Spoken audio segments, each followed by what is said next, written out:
Welcome back to the deep dive. I have to admit, I came into the studio today um, feeling pretty good about my financial situation. Oh, yeah. Yeah, because I literally just got this notification on my phone this morning. And you know what I'm talking about. Let me guess. The interest paid notification. That is the one. Your high-yield savings account has paid you interest. Right. And for the first time in my adult life, really, the number wasn't laughable. It was actually substantial. Right. I looked at it and I thought, finally, the system is working.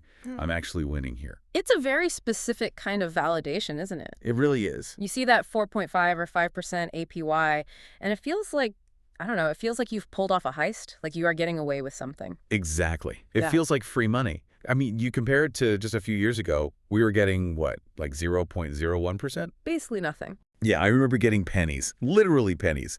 So now I'm getting 5%. I feel like a financial genius. But then I opened up the stack of research you sent over for this deep dive, Yeah. and I have to tell you, it kind of ruined my morning. I do apologize in advance for that. But yes, the sources we are tackling today are, well, they're basically a giant bucket of ice water for that warm, fuzzy feeling. You're calling it the 5% illusion. That's the exact term the research uses, yes. See, I really struggle with that word, illusion, because the money is there. Sure. I can see it in my app. I can spend it. I can buy a nice dinner with it. So how is that an illusion? It feels like we're being just a little bit dramatic with the titling here. It definitely feels that way on the surface. But the illusion isn't that the dollars don't physically exist. Okay. The illusion is what those dollars actually represent in terms of your real wealth. The deeper we go into this analysis, and we have a lot to get through today, from Federal Reserve data to bank 10K filings, the more you realize that the 5% headline rate acts like a magician's trick. A trick. Yeah, it's a shiny object. Distracting us from what? Exactly. From the fact that you might actually be becoming poorer every single month that money just sits there. Poorer while earning 5%. Yes. That is just, it's so counterintuitive. It is. But that is the mathematical reality we need to unpack today. Okay, that is a heavy claim. Because the central paradox here, according to the source material we're looking at, is that if these accounts are paying out historically high rates we haven't seen in nearly 2 decades, why does the data show that household financial stress is going up? Exactly. That's the massive disconnect. Yeah. If high-yield savings accounts were the silver bullet for financial stability, we should be seeing a golden age of middle-class security right now. Everyone is getting 5% right. Right. But we aren't seeing that. We have record consumer debt. We have savings rates that are surprisingly low, especially given the incentives to save right now. So our mission today is to figure out why. And to be clear, we aren't just going to sit here and complain about inflation. We are going to look at the actual plumbing of the banking system. We're going to tear up the floorboards. I love it. We really need to look at 3 specific layers to understand this whole thing. First, we have to look at the bank's business model, what they're actually doing with your money. Which I thought I understood, but apparently I really didn't. Most people don't. The research calls it the arbitrage. Second, we're going to look at what's called the triple leak. The triple leak. Right. This is the combination of factors, taxes, inflation, and opportunity cost that silently eats away that 5% return until there is literally nothing left. And the third layer? Third, we look at the behavioral side. We have some incredibly fascinating data on how the wealthy actually handle cash versus how the middle class handles it. And I'll give you a hint right now. The wealthy don't get excited about savings accounts. All right. I am locked in. But before we dive into the math, we do need to get the standard disclaimer out of the way. Yeah. We are exploring research here. We are analyzing the system based on the sources provided. We are definitely not giving you financial advice. Absolutely not. I am an interpreter of data today, not your financial advisor. Please consult a professional for your specific situation. Always. But understanding the math is the prerequisite to asking that professional the right questions. Perfect. Okay, let's set the scene. To understand why 5% feels so incredibly good right now, and why I was so happy with my phone notification this morning, we have to remember where we came from. Right. We have to go back to what the source calls the waiting room. The waiting room era. This covers roughly the period from the 2008 financial crisis up until early 2022. I remember this era vividly. I had a savings account with a major national bank. And I think 1 month I got an interest payment of 12 cents. 12 cents. And that probably cost them 50 cents in computing power to process the transaction. It was honestly insulting. I felt like the bank was just mocking me. Here's your dime, kid. Don't spend it all in one place. But that environment created a very specific behavioral pattern for all of us. For 15 years, the Federal Reserve held interest rates near zero to stimulate the economy. Right. What that meant for you, the saver, was that a savings account wasn't an investment vehicle at all. It wasn't working for you. It was just a digital mattress. Precisely. It was a waiting room. You put money there while you waited to do something else with it, buy a car, pay rent, invest in stocks. You never actually expected the money to grow. You just expected it not to disappear. And we got totally used to that. We accepted that safe money just meant dead money. And then March 2022 happens. The big pivot. The Fed realizes inflation isn't transitory. It's very real. And they panic a bit. They start raising rates aggressively. We are talking about 11 hikes in roughly 16 months. Wow. This is the fastest rate hiking cycle in recent history. And suddenly, the banks started competing again. I remember getting the emails. Great news, your rate is now 4%. Then literally a month later, even better news, it's 4.5%. And behaviorally, people responded to that. Billions of dollars moved. We saw a massive migration of capital from traditional checking or low-yield savings into these high-yield accounts. And psychologically, that is a crucial moment for the consumer. People felt like they were finally winning against the banks. Yes. There was this sense of almost revenge, maybe? Yeah. Like, you used to pay me 0, now you have to pay me 5%. Take that. It really felt like a transfer of power. But here is the transition point in our deep dive, where we need to put on our skepticism hats. Okay. While the consumer felt like they were winning, we need to look at the other side of that exact same transaction. Because banks are not charities. They are definitively not charities. They didn't start paying 5% because they suddenly developed a conscience overnight. They did it because the business model changed. And this brings us to part 2 of our deep dive, the business of arbitrage. Right. If you want to understand why you are getting 5%, you have to understand what a bank actually is. See, most people think of a bank as a vault. I give them my money, they put it in a safe metal box, they guard it with cameras, and when I want it back, they open the box. That is the childhood understanding of banking. But a modern bank is actually much closer to a massive hedge fund that just happens to offer checking accounts. They're entirely in the business of arbitrage. Okay, define arbitrage for us in this context, because I usually hear that word involving currency traders or Wall Street guys in fleece vests. In the simplest terms possible, arbitrage is acquiring something cheaply and selling it expensively. A grocery store does arbitrage with bananas. Bananas? Yeah. They buy them from the supplier for 10 cents and they sell them to you for 50 cents. Okay, I follow that. For a bank, the product on the shelf is money. They acquire money from you, that's your deposit, and they sell or rent that money to someone else in the form of a loan. And they use specific language for this, which I found really interesting when looking at the 10K filings and the research. Yeah. To me, my savings account is my asset. It's on my personal balance sheet as cash. To the bank, it's not an asset at all. No, to the bank, your deposit is a liability. That sounds backwards to a normal person. How can my money be their liability? Think about it from their accounting perspective. They owe it back to you. It's not theirs. And now they actually have to pay you interest on it just to hold it. It's a cost to them. It's a burden on their balance sheet.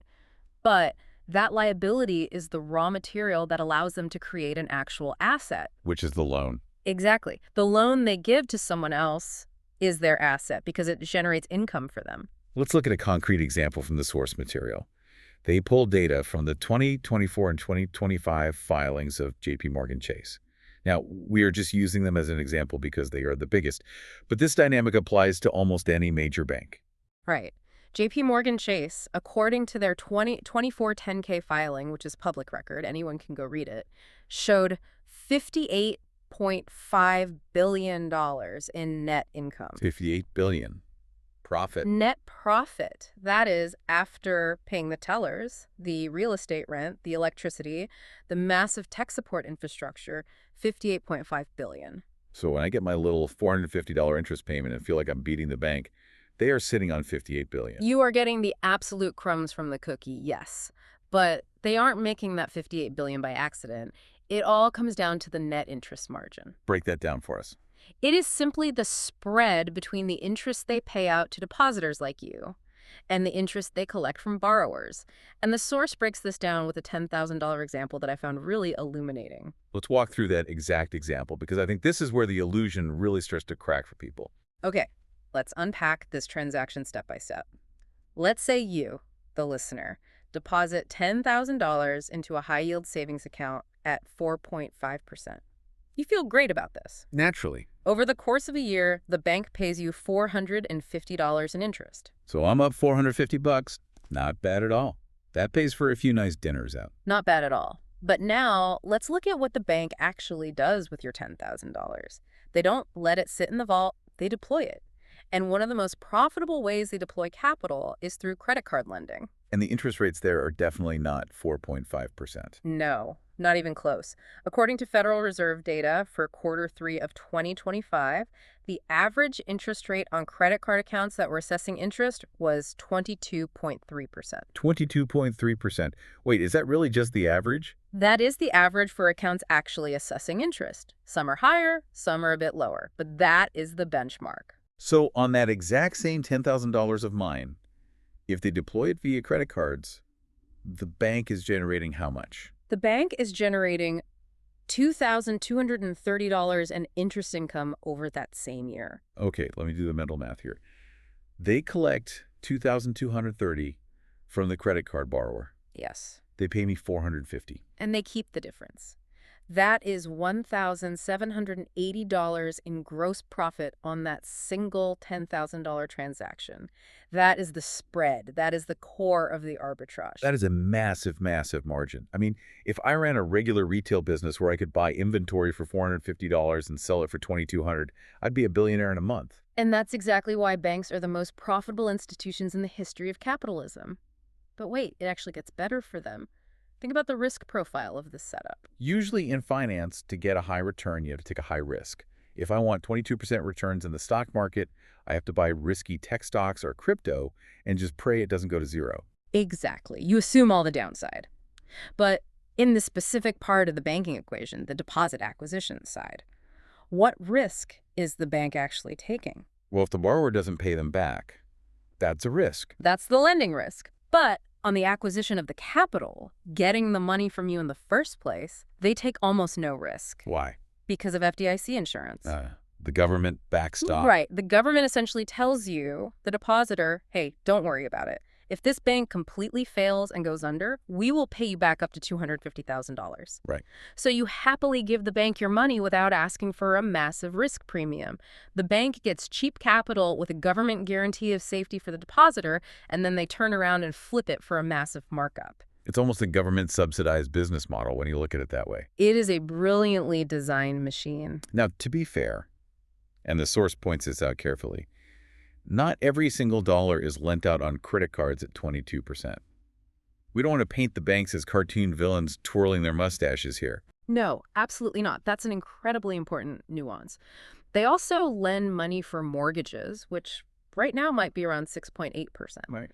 They lend for auto loans, commercial business loans, student loans. So the blended margin across the whole bank's portfolio isn't always that massive 17% gap. But the underlying principle remains exactly the same. The principle is absolute. When you get that email saying, great news, we raised your rate to 4.5%, it's not because they want you to be rich. Right. It's a customer acquisition cost. They are literally just buying your raw materials, your cash, so they can manufacture their product, which is loans. If they have to pay 4.5% to get your cash so they can lend it out at 22%, they will make that trade all day long. It is a wildly profitable transaction for them. So the bank is winning.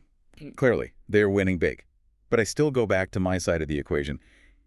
Even if they are making a killing, I'm still getting my $450, right? Mm-hmm. I'm still making my 4.5%. That has to be better than zero. It is better than zero. But this is where the illusion really kicks into high gear.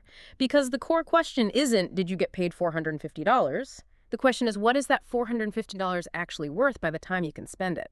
And this leads us directly to the triple leak. The triple leak. This is the mechanism where your wealth goes to die. Okay, let's break this down layer by layer. Leak number one. I have a feeling I know what this is, and I already hate it. It's the one we all try to forget about until April. The tax drag. Right, because Uncle Sam always gets his cut. Always. And here is the thing people consistently forget when they look at that 5% rate.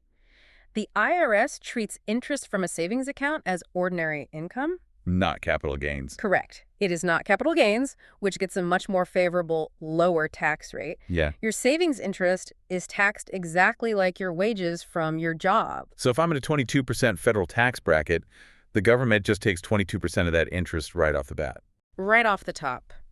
The source uses a calculation for a typical household earning $75,000 a year. In 2025, their federal marginal rate is 22%. But then you have to add state taxes. Oh, man. I always forget the state tax. Most people do. The median state tax is around 5%. So combined, you are losing about 27% of that interest income straight to the government. Okay, so let's go back to my 4.5% yield. Yeah. If I lose 27% of it to taxes, what am I actually left with in real terms? You are left with an effective yield of about 3.3%. Your $450 profit just became $328. Okay, 3.3%. That's definitely less exciting. Mm-hmm. But it's still a positive number. I'm still nominally making money. You are making nominal money, yes. The raw number of dollars in the account is going up. But now we have to introduce leak number 2, the inflation reality. Right. This is where we find out if your money is actually growing in value or just in number. And this is where the source material gets a little spicy regarding the official numbers versus real life. Because the evening news keeps telling me inflation is way down. We beat inflation, right? It does say that. We constantly hear the headline CPI number. For December 2025, the source notes that headline consumer price index was reported at a very manageable 2.7%. Okay, so if I'm making 3.3% after tax and inflation is 2.7%, I'm beating inflation. By like 0.6%, I'm winning. It's a very small win, but it's a win. Technically, yes, you are winning. If you happen to live inside the theoretical average basket of goods that the Bureau of Labor Statistics uses to calculate that number. Which nobody does. Exactly. The basket problem is very real. Headline CPI includes absolutely everything in the economy, including things that might be drastically dropping in price, like used cars or flat-screen televisions. Right. But ask yourself, do you buy a used car every single month? No. I buy food. I pay for electricity. I pay my health insurance. Exactly. And when the source breaks down the subcategory data, the actual places where real people spend their daily money, the picture changes dramatically. Give me the numbers. Natural gas was up 10.8%. Ouch. Hospital services up 6.7%. Electricity up 6.7%. Food away from home, which is restaurants and takeout, up 4.1%. Those are the completely unavoidable costs. I can't just decide not to heat my home in winter or not go to the hospital if I break my arm. Right. You can't opt out of those. If you are a city dweller paying rent, paying utilities, buying groceries every week, maybe paying for childcare or healthcare, your personal inflation rate is almost certainly much higher than that headline 2.7%. Makes sense. The source conservatively estimates real inflation for a working household right now is actually running at 4 to 5%. Okay, so let's run the full math again. I started with my exciting 4.5%. Taxes immediately knocked me down to 3.3%. And now my real-life inflation is running at, let's call it 4.5%. Which means your real return, your actual purchasing power return, is negative. Specifically, it is negative 0.7% to negative 1.7%. So I am literally losing money. You are losing purchasing power. You physically have more dollars at the end of the year, yes, but those dollars buy less stuff than the original $10,000 did at the beginning of the year. That is just deeply depressing. It's like running on a treadmill that's set slightly faster than you can run. You're working up a sweat. You feel like you're moving forward, but you're actually slowly sliding backward off the machine. That is the absolute perfect analogy for what is happening. And the core insight here is crucial. You are losing purchasing power. You are just losing it slower than if the money was stuffed under a mattress. Right. If it was under a mattress earning 0, you'd lose the full 4 or 5% to inflation. By keeping it in the bank at 5%, you only lose 1 or 2% in real terms. It's damage mitigation. It is not wealth creation. And that brings us to leak number 3, opportunity cost.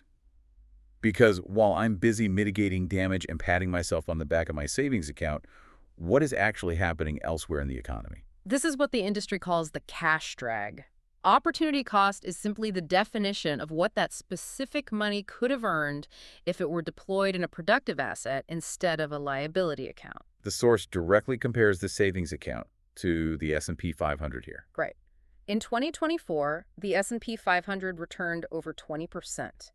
Even short-term treasuries, which are arguably even safer than bank deposits because they are direct government obligations, were paying 5.2 to 5.4%. So by choosing the safe 4.5% savings account, Yeah. I completely missed out on a 20% market return. And that gap, the massive difference between the 5% you got, which we established was actually negative after inflation, and the 20% you could have had, is the true cost of your safety. Income-producing assets like real estate, broad market stocks, or small businesses generally move much faster than savings rates ever will. Every single year your money sits in a savings account, the gap between safe savings and productive assets widens permanently. It really feels like the big takeaway here is that savings accounts are perfectly fine for storing money you need right now, like next month's rent, but they are terrible for growing wealth over a long timeline. Precisely. And this leads us seamlessly into part 4 of the deep dive, behavioral wealth. Because when we look at how truly wealthy people handle this exact mathematical problem, they do not do what the average person does. The source cites the Federal Reserve Survey of Consumer Finances for this part. What did they find about what they call the paradox of wealth? Well, the common assumption in society is that rich people just have tons of cash sitting in the bank. We imagine the cartoon Scrooge McDuck vault, right? And just swimming in endless liquidity. Right. Like, I'm rich, look at my massive checking account balance. That's the movie trope we all grow up with. But the reality is the exact opposite. The Survey of Consumer Finances shows definitively that the top wealth quintile, the richest 20% of Americans, holds a dramatically lower proportion of their total assets in cash compared to the middle class. Wait, proportionally lower? Yes. They might have a larger absolute number of dollars in the bank, sure. But as a percentage of their total net worth, their cash position is actually tiny. Most of their wealth is locked up in equities, real estate, business interests, things that actually grow and compound. Whereas the middle class does the opposite. The middle class tends to hold a much, much higher percentage of their total net worth in cash. Vanguard calls this cash drag in their How America Saves report. Tell me about that report. They identified a very clear pattern where middle-income savers keep excessive cash on hand, far more than they actually need for genuine emergencies. And they do it because it gives them a psychological sense of security. It's fear-based. It feels safe to open the app and see a big, round number sitting there. It does. It absolutely does. But that emotional safety has a massive mathematical price. Vanguard shows that this specific behavior causes a significant drag on their overall portfolio performance over 10 or 20 years. It's literally the difference between retiring comfortably and struggling in your later years, just based entirely on where the money was sitting all that time. So what is the alternative then? Because we can't just have $0 in the bank. The source mentions a two-bucket strategy. This is a remarkably consistent pattern found throughout wealth-building literature. It's definitely not about having absolutely zero cash. It's about being highly strategic with the cash you do have. Bucket 1 is liquidity. Right. This is your emergency fund. It's a clearly defined limited amount. Maybe it's 3 months of baseline expenses, maybe 6 months if you were conservative. It sits in cash. It doesn't need to earn a massive return. Its only job is to be there immediately when the car transmission blows up or the roof leaks. And bucket 2? Bucket 2 is assets. Everything above that strictly defined liquidity number gets aggressively pushed out of the nest. It goes into broad market stocks, bonds, real estate, assets that are designed to track or exceed the rate of inflation over time. So the wealthy explicitly distinguish between emergency liquidity and long-term idle cash. They essentially refuse to have idle cash. Exactly. To them, idle cash is dying cash. They immediately put it to work. Okay, this is all fascinating, and it totally changes how I view my savings account. But we have to pivot to what the source specifically calls the most critical mathematical insight of the entire episode. This is part 5, the high-interest debt trap. Yes. This is where the math becomes totally undeniable. The source pulls data from both the Consumer Financial Protection Bureau and the Federal Reserve Bank of New York. And their finding is incredibly blunt. High-interest revolving debt, specifically talking about credit cards here, is the single biggest drag on net worth accumulation in America. More than low income. More than picking bad stocks in your 401k. Yes, because of the absolute unforgiving math of the guaranteed return. Walk us through this, because I think people often debate this internally. Should I save money or pay off my credit card debt? It's a very common question. People think, I want to have a savings cushion, even if I have some debt on the side. Let's look at it purely as an investment decision. If you have a credit card balance with a 22% interest rate, every single dollar of that debt you pay off is mathematically identical to finding a Wall Street investment that guarantees you a 22% return. Guaranteed. Not maybe the market goes up this year. Completely guaranteed. Zero risk, tax-free, a guaranteed 22% return on your money. Now, look at the entire financial market. Is there any risk-free investment available to a normal retail person that pays 22%? No. Even Warren Buffett doesn't guarantee 22% every year. The best hedge funds in the world don't do that consistently without massive risk. Exactly. A high-yield savings account pays 5%. We know that's taxable. Treasuries pay 5.4%, also taxable. The S&P 500 might average 10% historically, but with huge volatility. Absolutely nothing comes close to the 22% return of simply paying off that debt. So let's make this real for someone listening. Let's say you have $5,000 in a savings account earning your proud 5%. And you also have $5,000 sitting on a credit card costing you 22%. You are actively losing money every single day. You are hemorrhaging wealth. The spread, the bank's arbitrage we talked about earlier, is directly working against you in real time. You are earning $250 on the savings. You are paying $1,100 on the debt. Wow. The rational move, the exact move the wealthy make without hesitation, is to clear the liability immediately. You take the savings, you wipe out the debt. The source mentions that debt elimination is documented as the most consistent predecessor to net worth growth. It's the gateway. It is mathematically impossible to build lasting wealth while dragging a 22% anchor behind your boat. Yeah. You have to cut the anchor first before you can sail anywhere. This has been, honestly, kind of intense. We've gone from feeling really good about our 4.5% rate this morning to realizing we might be actively losing money to inflation, missing out on massive market growth, and if we have any consumer debt, we are completely drowning. It is a splash of cold water. There's no getting around that, but I truly think it's necessary to see the whole board. Let's talk about Dana. The source uses this persona in the outro of the research, and I think it's really relatable. Right. Dana is the hypothetical everyday listener. She didn't actually do anything wrong. She got the marketing email about the rate hike, she clicked transfer on her app, and she felt financially responsible. She responded completely rationally to the marketing presented to her. The problem wasn't her decision-making process at all. It was the massive information gap. It was the chasm between the marketing email, which naturally highlights the 5% yield in a huge font, and the dense 10K filings or the IRS tax tables, which actually show the true hidden costs. Right. And look, the banks aren't inherently evil for doing this. They're just highly optimized businesses executing their model.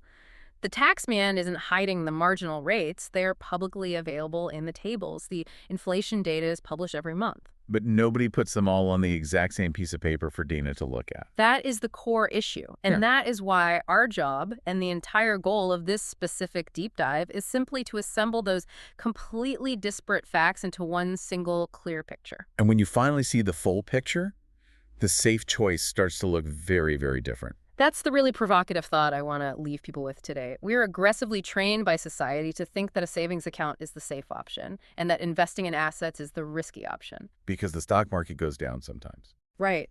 But when you factor in the invisible erosion of purchasing power, when you realize that holding cash guarantees a small, silent loss in real value every single year, you really have to ask yourself a hard question.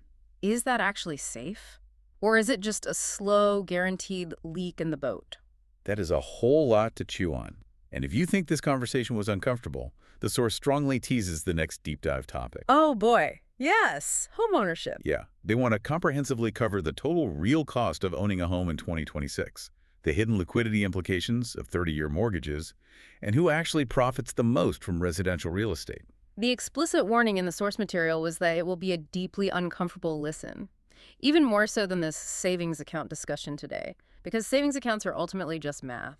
But homes are deeply emotional. I am already dreading it, to be honest, but I'm also dying to hear it and break it down. Same here. It's going to be a paradigm shifter. All right, That officially wraps up our dive into the 5% illusion. We really hope this helps you look at your bank statement a little differently at the end of this month. Check the math on your own accounts. Check for those leaks. And as the source author always signs off, stay liquid. Stay liquid. We'll get you on the next deep dive.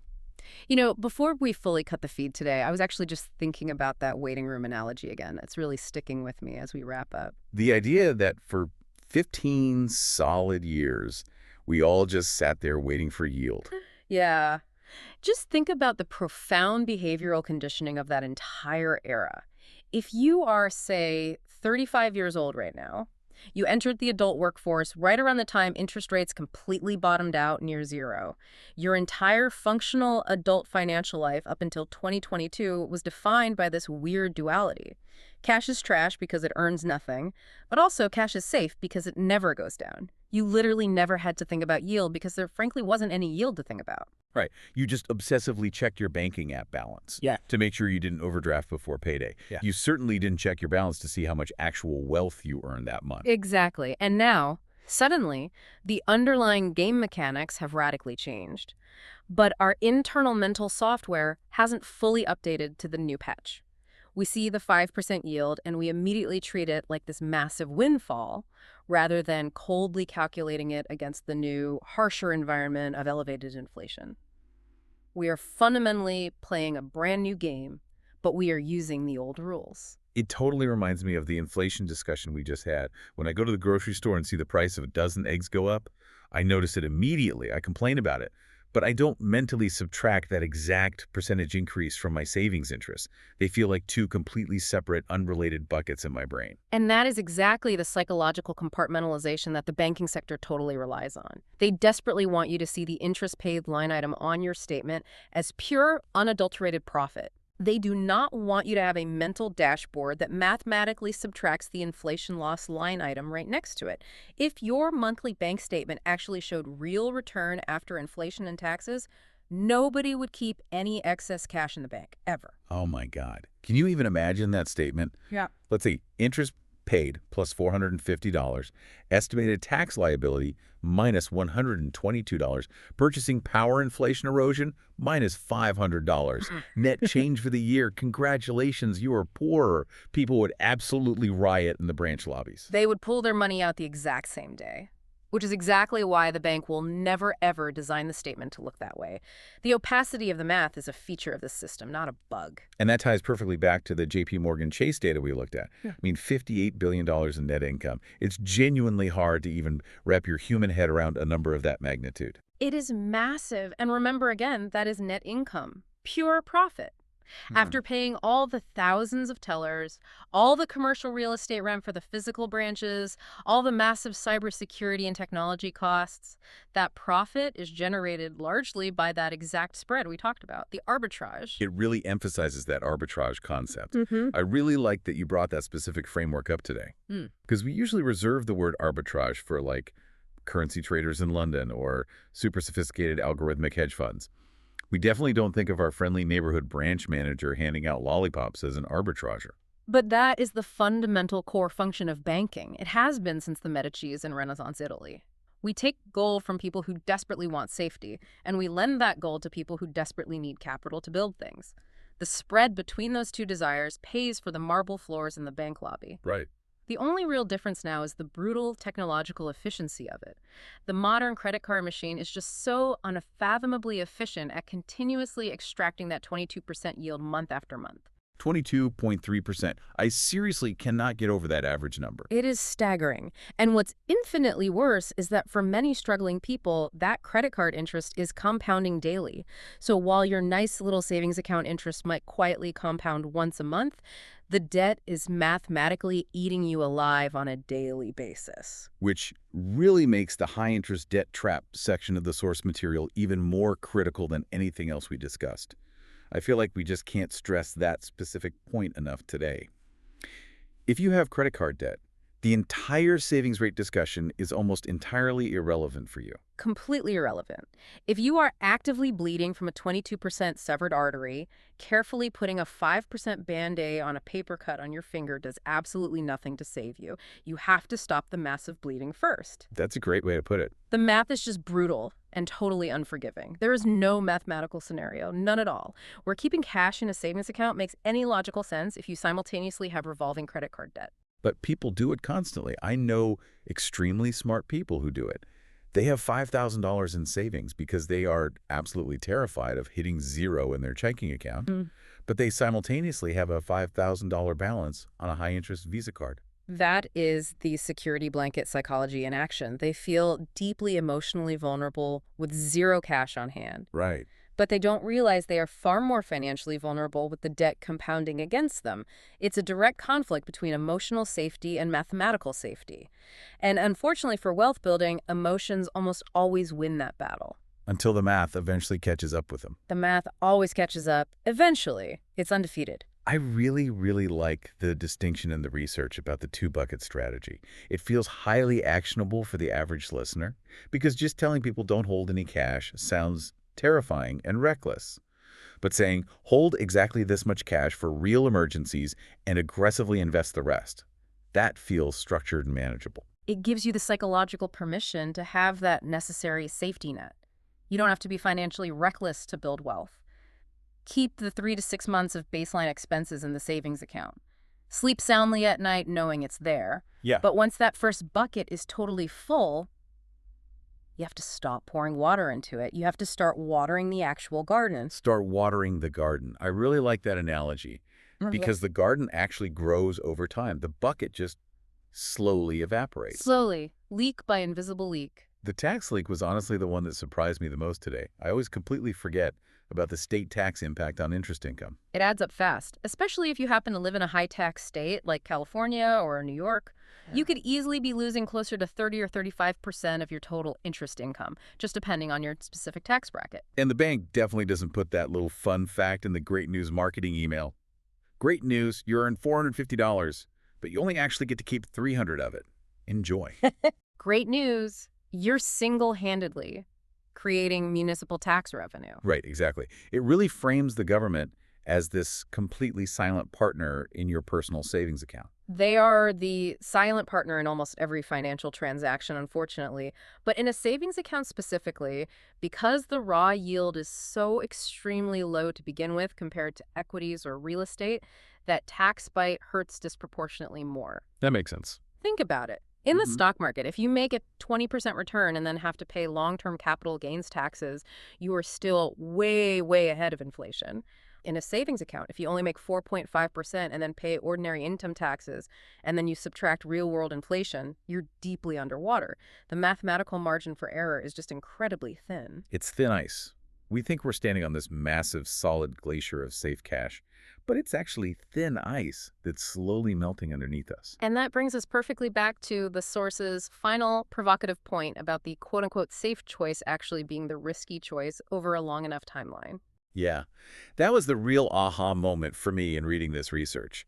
Because we are taught to define risk purely as volatility, the stock market going up and down violently. Right. We see a jagged red line on a stock chart on the news, and we immediately panic. We think, oh no, I lost money today. But we absolutely don't define risk as guaranteed erosion. Because it's totally invisible to the naked eye. You never see the inflation erosion on a neat little line chart in your banking app. Your physical bank balance never actually ticks down. $10,000 is still $10,000 next year. Right. It just happens to buy 10% less milk and electricity. It's the classic boiling frog problem. Market volatility is the frog jumping out of the hot water because it hurts immediately. Purchasing power erosion is the frog staying in the water while it slowly, comfortably heats up to boiling over a decade. And by the time you actually realize you're boiling, You've permanently lost 20 to 30% of your total life's purchasing power, and you can never get those years of compounding back. that is just terrifying to think about. It is terrifying. But clearly knowing exactly how the machine works is the necessary first step to fixing your position within it. True. and it can actually fix her setup now. She finally has the complete information gap closed. We all do now. The data is out there. I am really genuinely curious about the homeownership deep dive coming up next. Yeah. I feel like if this research is perfectly willing to completely slaughter the sacred cow of the high-yield savings account, coming after the ultimate American dream of homeownership is going to be incredibly wild. It's the absolute ultimate sacred cow in personal finance. Your home is your biggest and best investment. That is the unquestionable mantra we are all taught from birth. And I have a very strong feeling the source material is going to come out swinging and say, actually, it's just a massive illiquid liability that you happen to sleep in. I highly suspect you are exactly right. The hidden maintenance costs, the massive liquidity implications of locking huge amounts of capital into a single physical structure for 30 years. It's going to be a completely fascinating debate to break down. Well, I will definitely be ready for it. Maybe with a strong drink in hand for that one. Probably a very good idea given the math we usually uncover. All right, seriously this time. Thank you for listening today. This was a really heavy, math-dense topic, but a vitally important one for your financial health. Absolutely. Thanks for sticking with us through the weeds. We will definitely see you next time.